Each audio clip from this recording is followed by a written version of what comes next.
kami berpikir itu tidak akan menyangkut terkait layanan dasar pendidikan. Nah, tetapi di sini terganggu, ya. Ini yang harus disampaikan secara objektif oleh Menteri kepada Presiden maupun kepada Kementerian Keuangan. Di sini saya lihat dari bansos yang ada, KIP kuliah saja terpotong 9% atau sebesar 1,3 triliun.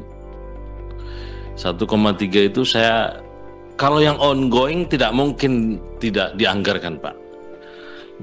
Dari program yang ada 2025 ini, ongoing plus dengan yang baru itu kurang lebih 1 juta lebih mahasiswa yang harus biayai.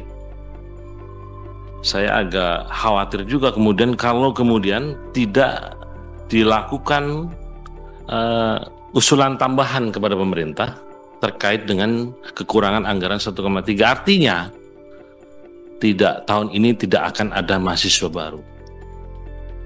Anggaran atau pagu pendidikan di kementerian kami seyogyanya dikembalikan pada porsi awal, terutama untuk belanja pegawai dan belanja sosial.